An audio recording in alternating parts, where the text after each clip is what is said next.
dispositif de sécurité sera donc en conséquence. En bleu, les places vendues. En gris, celles qui restent, donc pas grand-chose. Ici, au club des supporters de la SNL, comme ailleurs, les locations pour le derby dépassent toutes les espérances. Cette semaine, c'est vraiment la folie. Les gens ne savaient pas qu'on était ouvert avant et là, c'est la folie, surtout qu'on ne vend pas de place le soir du match. Donc les gens s'inquiètent, ils disent « ouais, on va chercher des places où ?»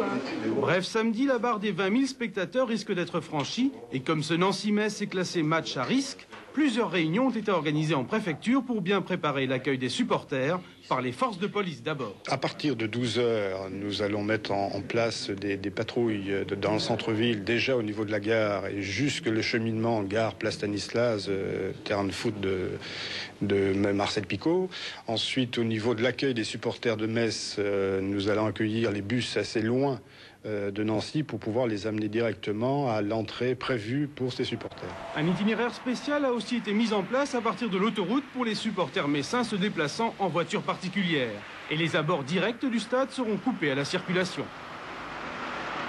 Dans le stade, une tribune de 3000 places est réservée pour les messins et 150 contrôleurs de la SNL plus quelques 200 policiers seront là pour calmer les esprits. On connaît bien nos supporters, effectivement.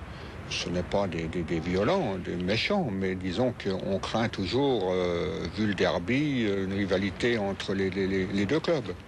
En fonction du score notamment ? En fonction du score ou des décisions de l'arbitre ou autre.